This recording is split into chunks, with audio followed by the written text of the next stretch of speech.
Herzlich willkommen zu Menschen im Porträt. Meinen heutigen Gast interviewe ich in seiner Garage, damit Sie gleich sehen können, was er beruflich macht. Nein, war nur ein Scherz. In Wahrheit ist er Versicherungsagent bei einer der größten österreichischen Versicherungen. Auch wenn er beruflich sehr erfolgreich ist, war es ein Hobby, das ihn weit über die Grenzen Österreichs hinaus bekannt gemacht hat. Seine Leidenschaft für Fahrzeuge, für Autos, die wir alle aus Film und Fernsehen kennen. Wer sich jetzt denkt, ja klar, Unternehmer, beruflich erfolgreich, der hat viel Geld, der kauft sich einfach alle diese Fahrzeuge, der hat sich geirrt. Er hat fast alles mit Hand in jahrelanger Arbeit selbst gebaut. Ich freue mich sehr auf dieses Gespräch mit Martin Hahn. Herzlich willkommen. Hallo. Wie kamst du auf die Idee, Filmautos zu bauen? Das war ganz einfach. Als kleiner Bub in der Volksschule, Kindergarten, sind wir jeder Neidräder Schwidaschen, Neidräder Handarbeitskofferl, Neidräder Flügelmappe umeinander gelaufen und das war so unser Gang. Wir haben immer in der Früh besprochen, was letzten Abend in Neidräder gelaufen ist. Haben wir die Folge nachbesprochen und das war einfach eine tolle Zeit. Das hat sich dann aufgehört. Als Teenager hat mich das nicht mehr interessiert und dann, wie ich den Führerschein wieder gemacht habe, habe ich im Internet ein Inserat gesehen von einer Knight Rider umbauten Trans Am, wo ich dann mir gedacht habe, boah, das Auto war irgendwie schon cool zum haben. Das war 2005 und bei meinem ersten Job nachher als Versicherungsvertreter habe ich dann das Ziel gehabt, von meinem ersten verdienten Geld fahre ich nach Deutschland und kaufe mir einen Trans Am. Haben wir alle belächelt, haben gesagt, was willst du mit einem Army? Das ist ein Auto, das braucht viel, ist laut und kann nicht viel. Aber ich habe den Plan gehabt, ich kaufe mir den, baue den um und das wird mein Sommerauto. Das habe ich durchgezogen. Cool. Das heißt, dein erstes Projekt war dann welches? Das war der Kit aus Knight Rider. Okay. Genau. Wir werden auch deine Autos später noch im Detail uns anschauen, alle. Aber wenn ich heute deinen perfekten Kit vor mir sehe, wie hast du angefangen? Wo fängt man mit einem Kit eigentlich an? Ja, wo fängt man an? Im Prinzip hat es damals Internetforen gegeben, wo Leute, die einen Kit nachgebaut haben, sich ausgetauscht haben. Die haben Fotos reingestellt, die haben reingeschrieben, wo man Teile herbekommen könnte. Und damals in Zeiten des Internets habe ich dann zum Recherchieren angefangen. Ich habe geschaut, wo kriege ich die Motorhauben her, wo kriege ich die Felgen her, wo kriege ich das Armaturenbrett her. Gewisse Teile haben sehr lange gebraucht, bis ich die tatsächlich bekommen habe. Zum Beispiel das Armaturenbrett, die Elektronik habe ich 2006 anbezahlt und richtig gekriegt habe ich es 2011. Also das waren 5 Jahre später. Ja. Das ist genauso eine private Person gewesen in Florida, der in seiner Freizeit die Elektronik lötet. Und der hat Bestellungen angenommen, Anzahlungen und hat die Leute dann vertröstet. Am Anfang hat er mir gesagt, das wird 6 Monate dauern. Und dann hat er gesagt, ja, es dauert nur 6 Monate, es dauert ein Jahr, es dauert 3 Monate. Und manche haben keine Geduld mehr gehabt, die sind ihm dann mit rechtlichen Schritten entgegengekommen. Und ich habe einfach die Geduld gehabt, ich habe mir gedacht, ja, was soll es, schlimmstenfalls zahlt er mir das Geld zurück, aber dann ist mir auch nicht geholfen, weil dann habe ich das Geld wieder. Und tatsächlich habe ich dann nach 5 Jahren gewissen Teile bekommen. Das heißt, die größten Herausforderungen war einerseits Geduld, aber auch dann die Teile zu bekommen, die man braucht dafür. Genau. Und die Maßarbeit. Teile bekommst und dann ist aber noch so viel zum Nacharbeiten, weil das Armaturenbrett passt nicht hundertprozentig. Da muss man nachschleifen, muss man nachpolyestern, muss man Halterungen machen, dass das alles wirklich funktioniert und passt. Ja, und da ist halt eine meiner Stärken, dass ich geduldig bin. Ich bin jetzt keiner, der muss innerhalb von einer Woche fertig sein mit irgendwas, sondern das wächst, da hat man Zeit, das macht man, wenn man Lust hat und Laune hat dazu und ja, so wird es. Das heißt, der Kit war dann quasi dein erstes Projekt. Genau. Und wie ging es nachher weiter? Der Kit war dann so ziemlich fertig 2010.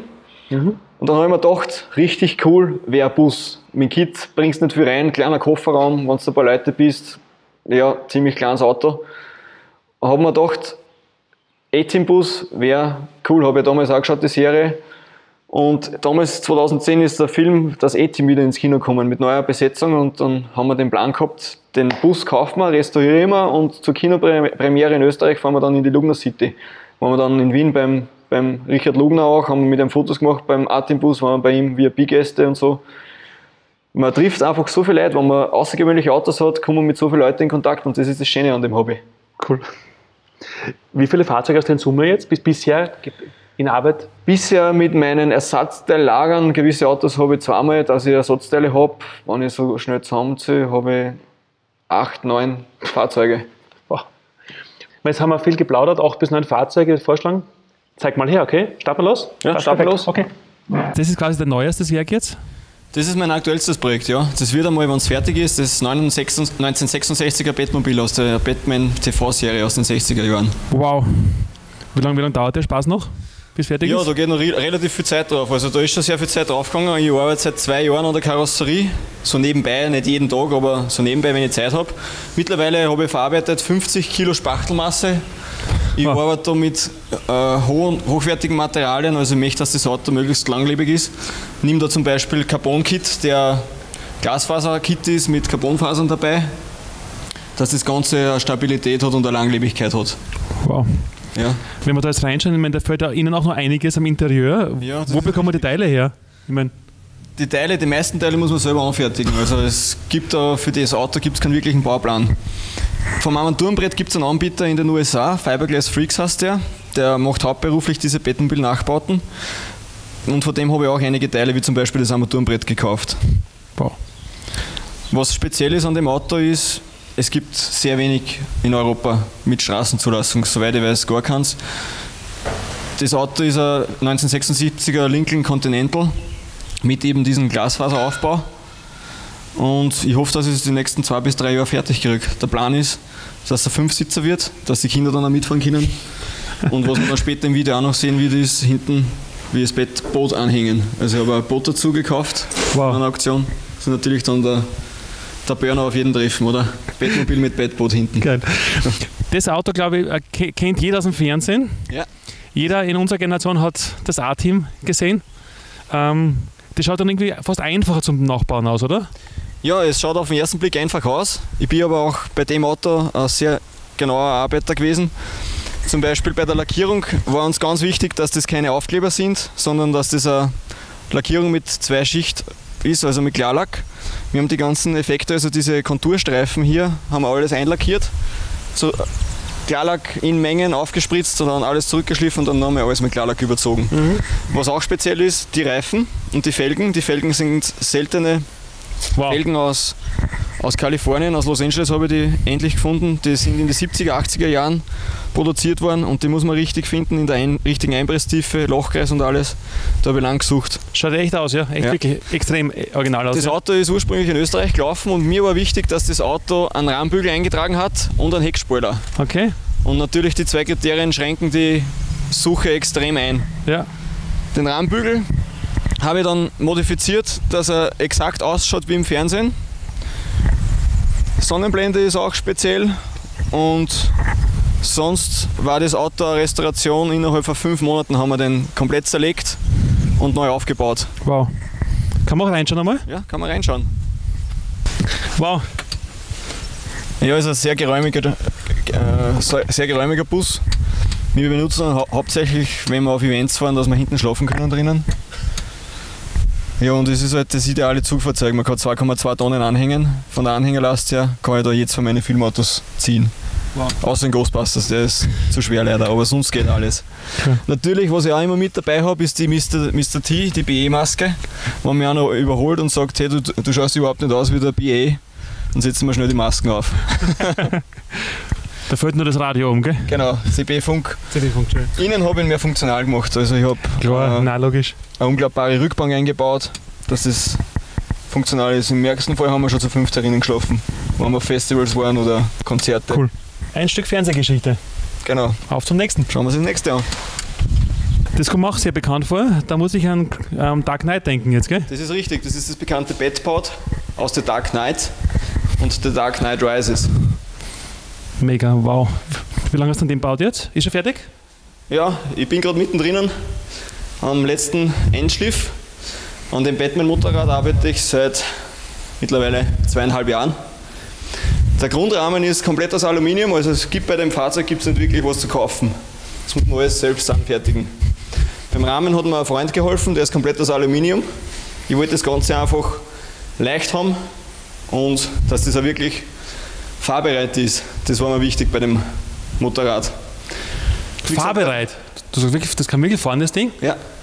Zugelassen? Nein, Straßenzulassung nicht, aber einfach, wenn man auf einem Event ist, dass man auf einem abgesperrten Rasen oder auf einem Fußballplatz einmal runterzieht.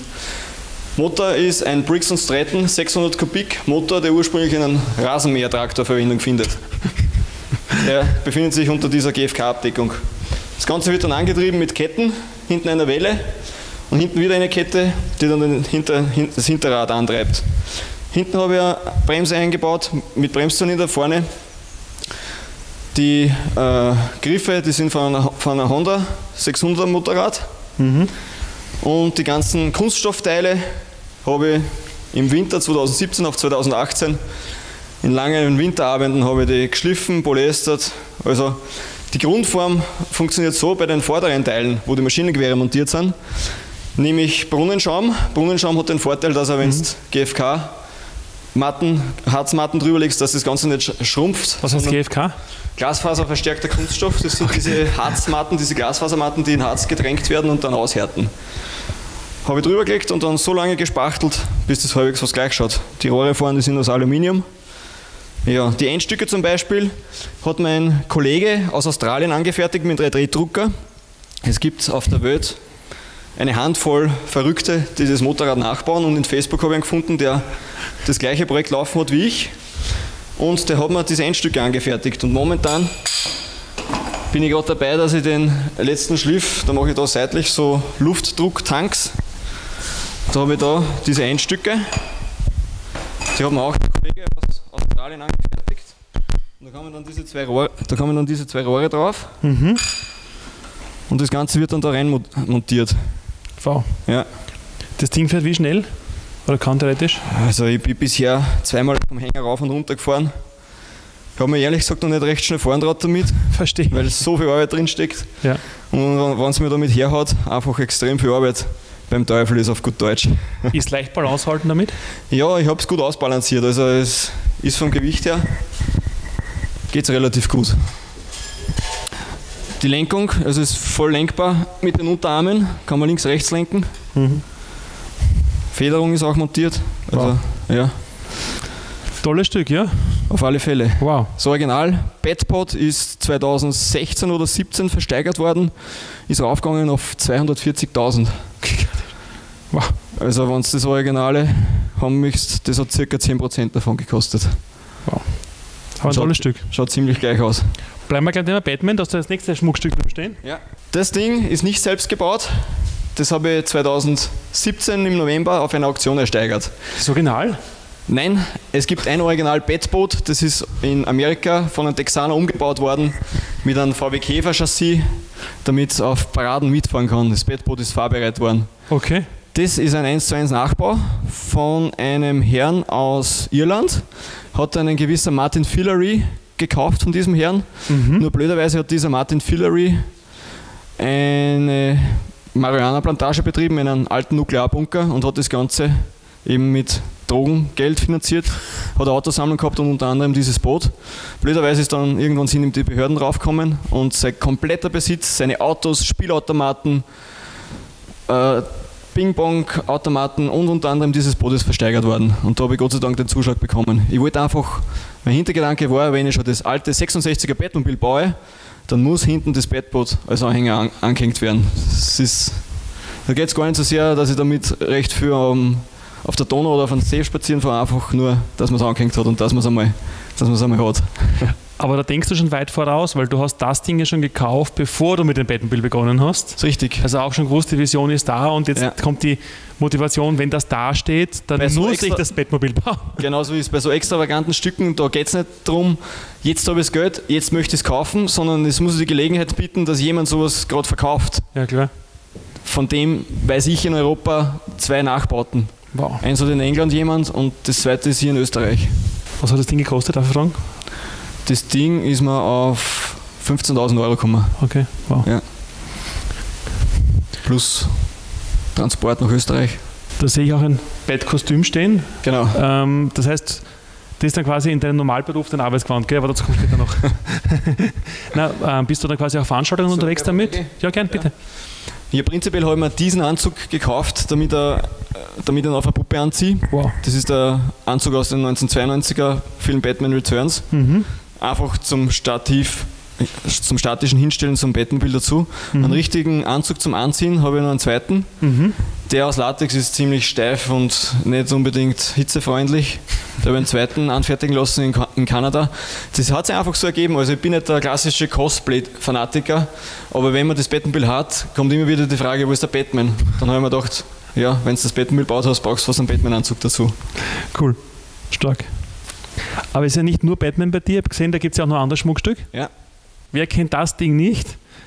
Zurück in die Zukunft, Michael J. Fox ist ja absoluter Kult. Das schaut nach viel Arbeit aus. Extrem viel Arbeit. Ich habe eine Zeit lang überlegt, ob ich dieses Auto selbst nachbauen soll. Mir war dann der Aufwand ehrlich gesagt zu groß, weil ich bin ein Typ, wenn, dann soll es möglichst authentisch sein und die ganzen Anbauten hinten.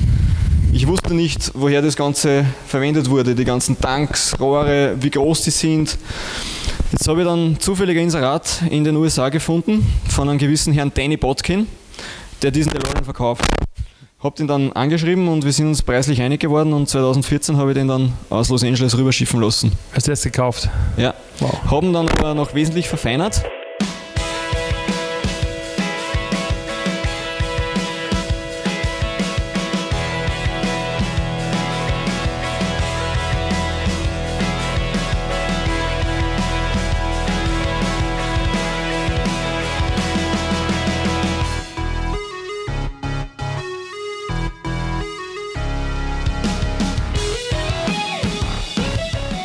Hinten zum Beispiel am Dach, dieses kleine Gitter, bin ich auch aufgekommen.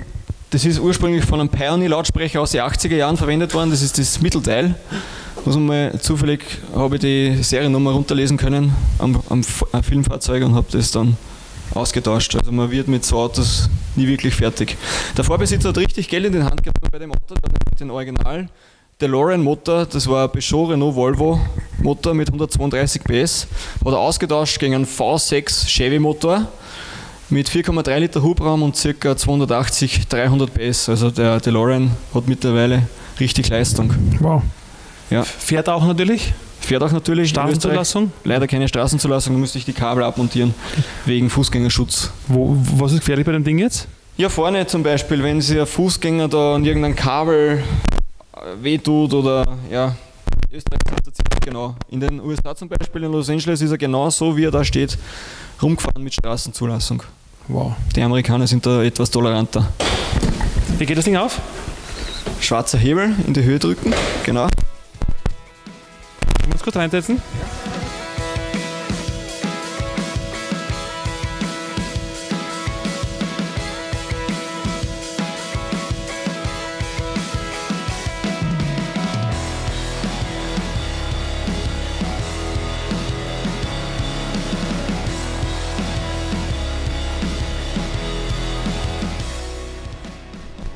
Leuchtet alles, blinkt alles.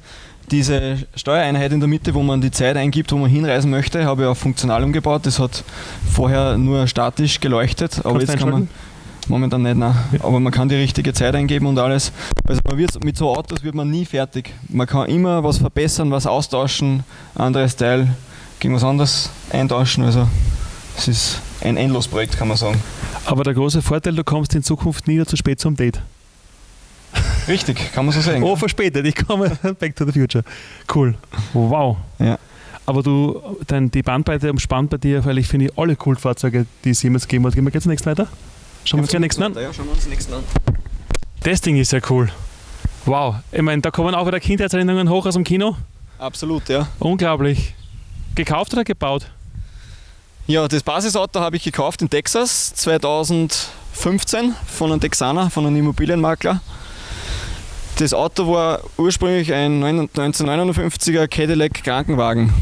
Der ist gefahren in Maryland, tatsächlich im Einsatz gewesen, bis in die 80er Jahre. Dann hat 1997 eben dieser Immobilienmakler gekauft und von dem habe ich dann gekauft. Das war so eine abgebrochene Restauration, also Seitenschweller waren schon nachgeschweißt, Bodenbleche waren nur teilweise zum Ausschweißen. Ja, es hat ihm einfach die Zeit gefehlt und er hat mehrere solche Krankenwagen restauriert. Wow. Von dem Auto gibt es weltweit noch, hat er gesagt, 13 Stück. 13? 13 Stück, ja, auf der ganzen Welt. Warum so wenig? Das Auto hat damals ein Vermögen gekostet. Im 59er Jahr hat das Auto Neupreis so viel gekostet wie 3 bis 4 normale Einfamilienhäuser. Das Auto war von Cadillac, ist es ausgeliefert worden, die Bodengruppe, der Motor, die Kotflügel und die hinteren Seitenwände sind einfach beigelegt worden. Und eine externe Firma hat dann den Dachaufbau gemacht und die Scheiben hinten. Und diese Anfertigung war so teuer, dass das nur die reicheren Städte in den USA finanzieren haben können. Und dadurch hat es 80 bis 100 Stück sind gebaut worden und 13 sind noch bekannt, die wirklich laufen. Die meisten sind geschlachtet worden, weil damals hat ein Auto eine Lebenserwartung von 20 Jahren gehabt, maximal. Dann ist der Fall gewesen. Der komplette Dachaufbau, den habe ich nur von Fotos nachgebaut. Die seitlichen LED-Anzeigen habe ich aus den USA. Das rote Rohr an der Seite ist ein Kanalabflussrohr. Das weiße Panel, das habe ich nach Fotos nachgebaut, wie halt im Film. Die grüne Kiste ist von der deutschen Bundeswehr, Satzschüssel. Die Polizeileuchten sind auch aus den USA. Der weiße Tank hinten ist ein Aluminiumtank. Ich wollte ursprünglich ein Kanalrohr nehmen, nur das Kanalrohr ist sehr dickwandig und sehr schwer und das Auto hat jetzt schon 2,5 Tonnen. Wow. Jetzt habe ich da einfach Aluminiumblech rübergefalten und dann Glas-Halbkugeln dran montiert. Und als nächstes steht der Innenausbau an. Das Armaturenbrett lasse ich gerade neu beziehen, dann kommt der Teppich rein und die Sitze neu. Also innen sind wir momentan noch im Rohzustand. Wie lange dauert es noch, bis du ganz fertig bist damit? Ja, momentan mit meiner Familie hat die Priorität, also bis das Auto wirklich fahrbereit und fertig ist, sicher 2 bis 3 Jahre noch. Wow. Spannend. Bei der Lackierung haben wir auch keine Kosten und Mühen gescheut. Bisher hat noch keiner die ganzen Effekte lackiert. Wir haben uns die Mühe gemacht und haben das Ganze lackiert. Haben das dann auch wieder aufwendig mit Klarlack aufgespritzt und haben dann den Klarlack, Kenner wissen, was das heißt, haben den Klarlack mit 240er Schleifpapier zurückgeschliffen und dann wieder fein nachgearbeitet und dann wieder alles, die komplette Karosserie mit Klarlack überzogen, dass keine Stufe erkennbar ist. Wow. Ja. Alleine an der Lackierung haben wir 2 Tage gearbeitet. Gigantisch. Ja. Dann fehlen, glaube ich, nur noch 2 Klassiker, gell? Ja. Gehen wir weiter? Schauen wir weiter. Perfekt. Ja. Was liegt da oben? Das ist kein Traktor, oder? Das ist kein Traktor, das ist die Hinterachse vom ganz neuen Batmobil, vom Ben Affleck Batmobil aus Batman vs. Superman und nicht im Ernst, oder? Justice League. Oh ja. Du spinnst wirklich im positiven Sinn. Ja, ich habe mir gedacht, man muss sich immer auf was spezialisieren und ich habe mich halt auf Batmobile spezialisiert für meine in Zukunft. Wow. Kann man da noch schauen irgendwas? Oder ja, ist da nur? Schauen wir rauf. Wow, cool. Schauen wir es an. Das sieht ja echt abgefahren aus. Das wird was jetzt nochmal? Also es liegen da Teile für 2 komplette Batmobile. Für 2? Ja. Die Teile im Vordergrund sind für einen Tumblr aus Batman Begins, The Dark Knight und The Dark Knight Rises. Das sind einige GFK-Teile, das ist nicht die komplette Außenhülle, sondern ein paar Teile, die hat mein befreundeter Batmobilbauer aus Schweden verkauft. Der hat auch so einen nachgebaut und dürfte Geld braucht haben und hat mir in Facebook geschrieben, ob ich einige seiner Teile abkaufen möchte und hat mir die dann verkauft. Wow. Ja, habe ich letztes Jahr bekommen. Haben wir gedacht, muss man zuschlagen, wenn man die Chance hat, dass man es kauft. Aber allein dann die Räder, ich meine, das ist... Die sind momentan aus Plastik, die richtigen Gummireifen liegen da hinten im Regal. Okay, das heißt, das ist nur für Dekozwecke oder auch zum Fahren später? Der Hintergrund von diesem Batmobil, im Hintergrund seht ihr zum Beispiel auch die Mittelteile, die Flügel hinten, die Vorderachse, die ganzen seitlichen Teile. Also der komplette Batmobil-Bausatz ist ursprünglich gebaut worden von Chinesen und ist verwendet worden für eine Messe in Hongkong von der Firma Hot Toys. Das ist eine Spielzeugfirma, die baut Batmobile in Maßstab 1:6 nach. Und das war ein Promo-Event für den Release von diesem Batmobil-Spielzeugautos. Und da haben sie eben zwei Modelle in 1:1 nachgebaut. Also das sind nur statische Modelle, die auch nicht fahren. Hat dann ein Amerikaner aus Orlando gekauft. Jack Dandera heißt der. Und der hat eins selbst behalten. Und das zweite hat er dann übers Internet weiter zu verkaufen versucht und habe den dann auch über Social Media kennengelernt, habe den dann geschrieben. War mir dann ein bisschen suspekte Geschichte, weil er hat gesagt, das Batmobil lagert in Dubai bei Verwandten, Bekannten des Prinzen in Fujairah, das ist an der Ostküste der Arabischen Emirate. Habe das dann recherchiert, er hat mir keine Adresse mitgeteilt, war dann sehr skeptisch, ob es das wirklich existiert. Dann ist mir in kürzester Zeit, wäre mir der Flug organisiert worden und Hotelübernachtung und alles. Da haben sich schon Leute aus den Arabischen Emiraten bei mir gemeldet, telefonisch. Durch das habe ich mir dann gedacht, ja, dürfte doch was Wahres dran sein an dieser Geschichte und habe ihm dann das Geld überwiesen. Habe mir gedacht, wenn du nichts riskierst im Leben, kannst du nichts gewinnen. Und im letzten Jahr, im April, habe ich dann den kompletten Bausatz aus Hamburg vom Hafen abgeholt und hergeführt. Wow. Ja.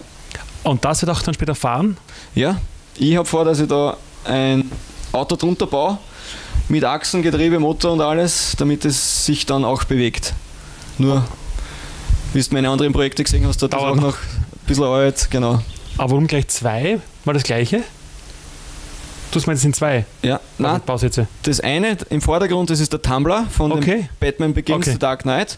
Und das andere ist das Batmobile von Ben Affleck. Alles klar. Von Batman vs. Superman und Justice League. Das sind zwei unterschiedliche Fahrzeuge. Hast du noch viel Arbeit vor dir? Das ist ja ein Klassiker weltweit. Ich glaube, eines der bekanntesten Filmfahrzeuge und der böse Bruder, kann man sagen, von genau. KITT. Das war mein erstes Filmauto, das ich gebaut habe. 2006, echt? Wie ich genug Geld beieinander gehabt habe, bin ich auf Deutschland gefahren und habe mir einen Trans Am gekauft. Der ist in Dortmund gelaufen. Mhm. Das Seltene an dem Auto ist der starke Motor, 5,7 Liter Corvette-Motor mit Glas-Dargas, wie es der KITT original gehabt hat. Und der Innenraum aus der ersten, zweiten Staffel. Wow. Ja. Was bei dem Auto sehr schwer zu bekommen war, war die Motorhaube mit dieser Hutze. Die ist sehr gefragt. Die kostet mittlerweile zwischen 1000 und 1500 Euro. Wow. Die will einfach jeder haben. Und ist nur in gewissen Baujahren verwendet worden von Pontiac. Die Felgen sind aus Australien.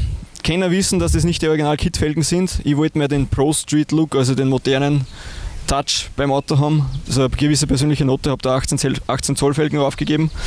Und was mir auch besonders gut gefällt, ist, dass man hinten der Hasselhoff Autogramm gegeben hat, auf der Heckklappen hinten oben. Das war 2013, waren wir auf einem Event in Gmunden, da hat er ein Konzert gegeben, der Hasselhoff. Da war es auch in Gmunden, cool. Genau. Und da hat es ein Meet and Greet gegeben, wo er mir diese Heckklappe signiert hat. Ich habe dann, wie ich mit dem Auto dort war, habe ich mir von meinen ganzen anderen Autos, ich habe ja 4 so Pontiac Trans Am, habe mir überall diese Heckblende abmontiert und habe sie ihm da in den Kofferraum reingelegt und habe gesagt, das soll man bitte alle signieren. Die erste Frage war, ob ich die nicht auf eBay verscherbe. Habe ich gesagt, nein, ich habe mehr solche Autos und das hat er wahrscheinlich, glaube ich, nicht geglaubt. Aber er hat es mir dann unterschrieben. Der schaut ja extrem aufwendig aus, wenn ich mir denke, weil da ist ja irgendwie nichts Standard, das ist ja alles anders. Das war das bisher aufwendigste Filmauto, das ich nachgebaut habe. Wow. Ja, diese Radkappen, wo du gerade hingegriffen hast, die habe ich zum Beispiel, die habe ich vor 6 Jahren angefertigt, da war das mit dem 3D-Drucker noch nicht so aktuell. Habe ich mir aus Eisen Wasser lesen lassen, aus Metall, dann eine Form gemacht mit so wie man Wachskerzen herstellt und habe das dann mit Polyester auch gemacht, kann man runterschrauben, damit die Kappe hält und alles. Das Basisauto ist ein Chevy Caprice gewesen, die scharfe Version davon ein Impala SS, Baujahr 95, eine fade Stufenlimousine im Prinzip, wie man es aus den amerikanischen Filmen kennt. Das ist meistens als Polizeiauto verwendet worden. Der Vorteil bei dem Auto war einfach der, dass der Corvette-Motor drinnen war mit um die 380, 400 PS. Und der Vorbesitzer hat da richtig Geld in den Tank genommen bei dem Auto und hat das Auto auf 6-Gang-Schaltgetriebe umgebaut. Wow. Weil es eigentlich ab Werk nur als Automat gegeben hat. Mhm. Also das Auto bin ich dann mit Probefahrtkennzeichen einmal auf Krems gefahren. Und es hat hinten zwar 75 Ohm gehabt und ist im dritten Gang ist noch durchgegangen. Also hat richtig Leistung, das Batmobile. Ich wollte einfach, dass das kein fader Motor drinnen ist, sondern dass das nicht nur schnell ausschaut, sondern auch sich laut und brachial anhört und einen starken Motor hat. Das heißt, fährt auch? Fährt auch. Und Straßenzulassung? Leider in Österreich nicht möglich. Es gibt da einige Vorschriften, wie zum Beispiel die Höhe der Scheinwerfer, Außenspiegel müssen montiert sein und solche Kleinigkeiten, unter Anführungszeichen. Ja. Wow. Was bei dem Auto auch speziell selten ist, da sind Originalteile aus den Filmstudios verwendet worden für meinen Nachbau. Wo hast du die her gehabt? Ja, ich habe im Batmobile-Forum einen Immobilienmakler aus Beverly Hills kennengelernt. Mike Eisenberg heißt der. Der ist Mitte 50 und hat damals in den 90er Jahren das Studio-Cockpit vom Batmobile gekauft. Mhm. Das ist bei ihm seither in der Werkstatt gestanden und er hat ursprünglich den Plan gehabt, dass er das selbst in ein Batmobile nachbaut. Er hat es dann aber nie verwirklicht und hat es dann inseriert. Mhm. Das war im Prinzip nur ein Würfel mit einem kompletten Cockpit drinnen und dieser Haube auch dabei. Also die Haube ist original verwendet worden im Film 1992, Batman Returns. Und das Armaturenbrett liegt mittlerweile noch bei mir im Lager drinnen. Ich habe vor, dass ich das Batmobile vorher komplett wetterdicht mache mit Dichtungen und alles, damit die Armatur nicht nass wird. Cool. Wow. Dann fehlt nur mal der letzte Klassiker, glaube ich, gell? KITT. Genau. Welcher Junge der 80er träumt nicht von diesem Auto? He? Das ist ja, da wirst du ja viele neidische Blicke auch wahrscheinlich oft ernten. Der Klassiker schlechthin, KITT. Genau. Aber bei der KITT ja nicht dein erstes Filmauto war, was du gebaut hast. Es war ursprünglich der K, der vorher der KITT war. Okay. Ich habe aber den Plan gehabt, dass ich einen Trans Am kaufe mit auch Schaltgetriebe, weil ich bin einfach ein Schaltgetriebe-Fan. Mhm. Und habe dann den Trans Am gekauft und habe dann, weil ich nicht zwei gleiche schwarze Trans Am haben wollte, den anderen zum K lackiert und der sollte der KITT sein. Bei dem ist jetzt das Spezielle, Der hat ein seltenes Armaturenbrett drinnen von einem Anbieter, der extrem viel Geld für dieses Armaturenbrett verlangt hat. Das war so eine abgebrochene Kit-Restauration. Und ja, der Umbau zum Schaltgetriebe ist halt auch speziell bei dem Auto. Ja, meine Verwendung von dem Kit und von dem Car sind im Sommer, das sind meine Dienstfahrzeuge als Versicherungsagent. Das ist so mein Markenzeichen. Wenn ich auf der Straße unterwegs bin, dann kennen mich die Leute, dass ich gerade unterwegs bin. Cool. Ja. Von diesen vielen, gibt es ein persönliches Lieblingsmodell, was du sagst, wenn ich nur einen einzigen behalten könnte, den gebe ich nie her? Das war ganz sicher das 89er Batmobil. Das ist einfach das bekannteste an den ganzen Filmautos. Jeder kennt Batman und das ist das, wenn einer sagt Batmobil, dann ist das bekannteste Batmobil. Es gibt ja mehrere Batmobile, aber da kommen so viele Emotionen rüber von den Leuten, wenn du auf eine Veranstaltung fährst. Ich war letztes Jahr in Luxemburg mit dem Batmobil auch eingeladen auf einer Veranstaltung. Dann stehe ich dort in der Stadt auf dem Hauptplatz im Batman-Anzug bei dem Batmobil und es kommen jede Menge Kinder her und da passieren so rührende Momente. Kleine Buben mit 3, 4, 5 Jahren kommen mit Zeichnungen, mit Geschenken, wollen Autogramme von dir als Batman haben und da kommt einfach was um. Und das ist einfach genau das, deswegen mache ich das Ganze. Schön. Ich meine, wenn du jetzt erzählst, die Geduld, das Teile organisieren, viel Recherchearbeit. Ja. Ich meine, du bist beruflicher Unternehmer, selbstständig als Versicherungsagent. Genau. Hast Partnerin, Kinder. Wie schaffst du das zeitlich alles? Das Wichtigste an der ganzen Sache ist, dass du zeitlich gut organisiert bist. Ich stehe in der Früh um 7 Uhr auf, schaue, dass ich um 8 im Büro bin, dann kommen die ersten Telefonate. Der typische Versicherungsvertreter hat so das Image, dass er mal um 8:30, 9, halb 10 ins Büro fährt, dann einmal gemütlich einen Kaffee trinkt. Das ist bei mir alles nicht. Bei mir geht es zack, zack, zack. Bei mir wird die To-Do-Listen abgearbeitet und um spätestens 12 bin ich mit dem Büro erledigt. Dann fahre ich essen, bin am Nachmittag ein paar Stunden in der Werkstatt und dann geht es wieder raus zu den Kundenterminen. Also bei mir ist jede freie halbe Stunde ist irgendwo ausgenutzt. Also bist du wirklich jeden Tag auch in der Werkstätte? Kann man sagen, ja. Wow.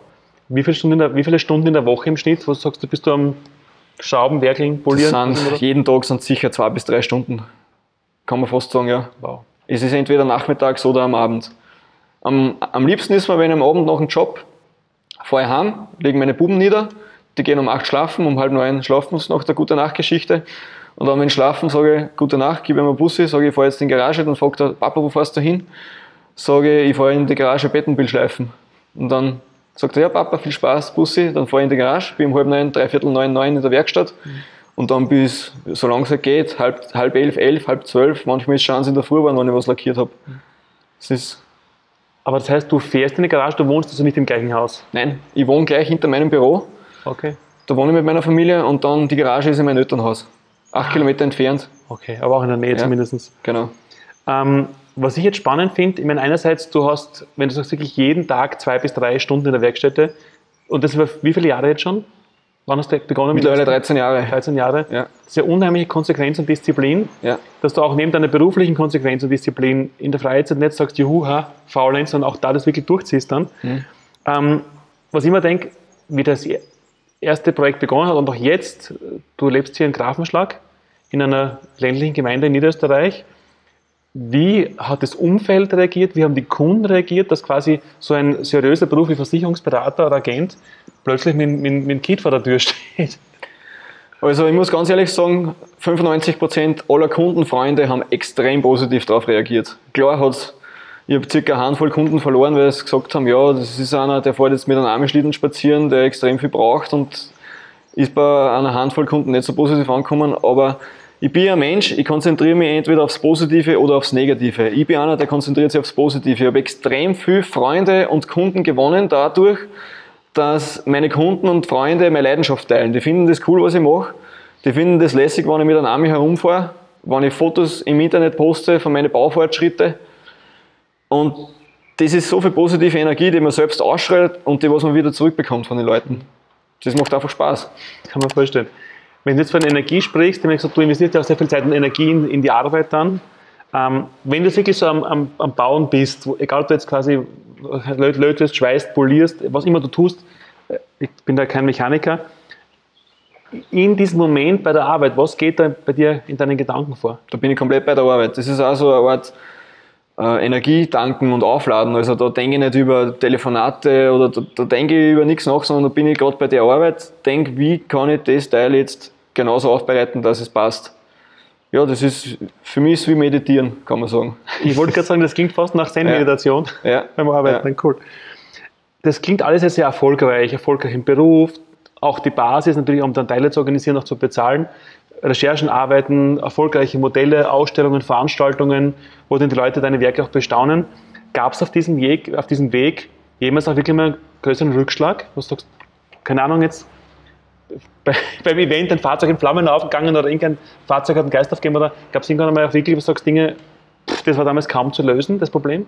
Naja, das, was mir ein bisschen Bauchweh bereitet hat, war das, dass mein Vater ziemlich kritisch dem Ganzen gegenüber gestanden ist. Mein Vater ist also ein typischer, klassischer Waldviertler, der so mit Sachen nichts anfangen kann, die keinen unmittelbaren Erfolg oder keinen Nutzen momentan hervorbringen. Wie ich dem gesagt habe damals mit 20 Jahren oder mit 22 Jahren, ich kaufe jetzt dann einen Trans Am und baue dem zum Neiträder um, hat er gesagt, ja, was willst du mit sowas? Das bringt überhaupt nichts, das ist unnötig. Geh lieber in den Wald und schneide ein paar Bäume um, das ist viel sinnvoller. Und habe ich mir gedacht, ja, entweder ich mache das, was mein Vater sagt, oder ich mache das, was ich selber will und was mich glücklich macht. Und habe halt dann im Gegensatz zu meinem Vater so entschieden, dass ich das gemacht habe. Er hat das dann auch akzeptiert und widerwillig hingenommen, aber mittlerweile rennen ihm so viele Leute an und sagen, hey, voll cool, was der Bruder macht, und ich habe ihn dort wieder umeinander fahren gesehen und ich glaube, dass er mittlerweile stolz drauf ist. Cool. Dass wir so bekannt worden sind. Denke ich mal. Jetzt haben wir heute die Gelegenheit, auch deine Werke dann auch noch zu bewundern mit dir gemeinsam. Können Interessierte, die jetzt quasi uns im Fernsehen sehen oder im Internet, auch irgendwie bei gewissen Gelegenheiten deine Fahrzeuge bestaunen und mal anschauen? Die letzten 3 bis 4 Jahre war es so, dass ich meistens einmal im Jahr einen Tag der offenen Tür veranstaltet habe. Der ist dann auf Facebook, auf meiner Facebook-Seite veröffentlicht worden. Man findet mich ganz einfach facebook.com/moviecarfreak, also Filmautofreak ist meine Facebook-Seite. Wenn man da wer folgen möchte, dann ist er am Laufenden, wann der nächste Tag der offenen Tür ist, und da kann man mich gerne besuchen kommen. Cool. Also einmal im Jahr ist das? Das ist einmal im Jahr, meistens um Pfingsten oder im Sommer herum. Wow. Jetzt haben wir kurz schon gesprochen quasi von deiner erfolgreichen Geschichte mit den Autos, aber auch der Basis deines erfolgreichen Berufes. Was ist so aus deiner Sicht, aus deiner Erfahrung heraus, was wäre so der wichtigste Erfolgstipp, den du anderen jungen Menschen mitgeben kannst, die beruflich, aber auch privat in der Freizeit sagen, ich bringe was weiter, ich bin erfolgreich, ich bin glücklich. Was wäre so dein wichtigster Erfolgstipp für andere junge Menschen? Was mir extrem viel auffällt, ich bin jetzt 34 und wenn ich mir jetzt so viel 16, 17, 18-Jährige anschaue, die sind extrem viel auf Instagram, auf Snapchat, auf Facebook. Damals, wie ich 13 Jahre alt war, hat mir meine Mutter zu Weihnachten ein Buch geschenkt. Da ist sie über zwischenmenschliche Beziehungen gegangen. Dale Carnegie, ich weiß jetzt den Titel nicht mehr. Das habe ich zu Weihnachten gekriegt und habe den Ratgeber zum Lesen angefangen. Das war ein Sachbuch und habe mir gedacht, hey, spannend, da lernst du was. Dann habe ich angefangen, Bücher zum Lesen. Dann war ich beim Bundesheer mit 19, Bundesheer-Assistenzeinsatz im Burgenland, und ich war, glaube ich, der Einzige, ich habe mir da 2, 3 Bücher mitgenommen. Habe gewusst, dass ich dann als Versicherungsvertreter anfangen will und habe für die BÖF-Prüfung die Skripten mitgehabt, am Grenzeinsatz, habe die gelesen. Habe einfach immer schon geschaut, dass ich, wann ich wo praktisch unnötige Zeit verbringe, dass ich die effektiv nutze. Genauso, wenn ich jetzt zum Beispiel daheim bin, du kannst dir entweder Germany's Next Topmodel anschauen oder du liest irgendwas Sinnvolles, wo du denkst, das bringt dich irgendwie weiter im Leben. Also, es ist eine Einstellungssache. Klar ist oft der leichteste Weg, wenn du irgendeine seichte Sendung im Fernsehen anschaust oder du magst das. Klar ist hart, wenn ich mir oft denke, ja, jetzt darf ich mich lieber wo hinlegen oder jetzt fahre ich in die Werkstatt und zangel. Aber langfristig bringt es einen halt weiter. Das Problem ist halt auch oft, viele Leute sehen dann die Autos in Facebook und denken sich, boah, wie macht er das und der muss viel Geld haben oder so. Wenn du als Versicherungsvertreter anfängst, verdienst du nicht recht viel. Also du verdienst an einem Kunden oder an einem Vertrag so gut wie nichts. Die Marge ist relativ klein und du verdienst nur dann gut, wenn du echt viele Kunden hast. Und das übersehen viele Leute. Und da musst du einfach dranbleiben und hartnäckig sein und hackeln. Das ist das Um und Auf. Ja. Du bist ja auch, habe ich gesehen, inzwischen europaweit mit deinen Fahrzeugen bekannt und hast auch kurz vorher erzählt, dass du auch bei Veranstaltungen, Events auch außerhalb unterwegs bist. Letztes Jahr zum Beispiel war ich zweimal in der Schweiz draußen. War ein ganz tolles Event, OSK-Meeting, angefangen von Charity-Events oder Geburtstagsfeiern, Hochzeiten. Also es war schon eine richtig große Bandbreite, wo ich mir da das hinfahre. Kindergarten, Feste. Es ist halt mittlerweile sind die Anfragen so viel schon geworden, dass ich das Ganze ein bisschen zugeschraubt habe. Weil ich habe 2 kleine Söhne mit 7 Monaten und 3 Jahren und ich denke mir, momentan hat meine Familie Priorität, dass ich mit der Familie und mit den Kindern viel Zeit verbringe, weil irgendwann sind die groß und wenn die mal 15 oder 20 Jahre alt sind, dann kann ich immer nur mit den Autos herumfahren und ja. Aber es ist extrem lustig. Also man trifft so viele Leute und so viele Bekannte. Also wenn du ein Batmobil hast, dann hast du eigentlich nur Freunde auf der Welt. Ist so. Der dunkle Ritter. Ja. Jetzt haben wir viel gehört über deine Geschichte, wie du angefangen hast, Herausforderungen und auch was dir im Herzen bedeutet, wenn dann junge Kinder auf dich zustimmen und sagen Batman, Batman und von dir Autogramm und vielleicht Fotos mit dir wollen. Wenn in 100 Jahren ein junger Mensch fragt, wer war der Martin Hahn, was hat er denn ausgezeichnet? Was würdest du ihm antworten? Ich würde ihm antworten, dass ich das gelebt habe, was meine Leidenschaft war, dass man das machen soll, was einen weiterbringt, was man selber gern machen möchte. Und ich wünsche mir, dass meine Kinder mal sagen, hey, der Papa war ein cooler Typ, der ist mit uns mit dem Batmobil auf dem See gefahren zum Schwimmen oder ist mit den Ghostbusters zu uns auf irgendein Treffen gefahren. Und das war geil und wenn sich meine Kinder oder meine Enkel irgendwann einmal die Fotos anschauen, dann möchte ich, dass die auf eine geile Zeit zurückblicken und sie denken, war ein cooler Typ, war lustig. Weiterhin viel Spaß, viel Erfolg und danke fürs Gespräch. Danke auch. Wenn dir unser Video gefallen hat, dann schenk uns einen Daumen hoch. Wenn du Fragen an uns oder unseren Interviewgast hast, dann schreib uns gleich einen Kommentar. Auch aktuell produzieren wir spannende und inspirierende Videos. Um keines zu verpassen, abonniere am besten gleich unseren Kanal.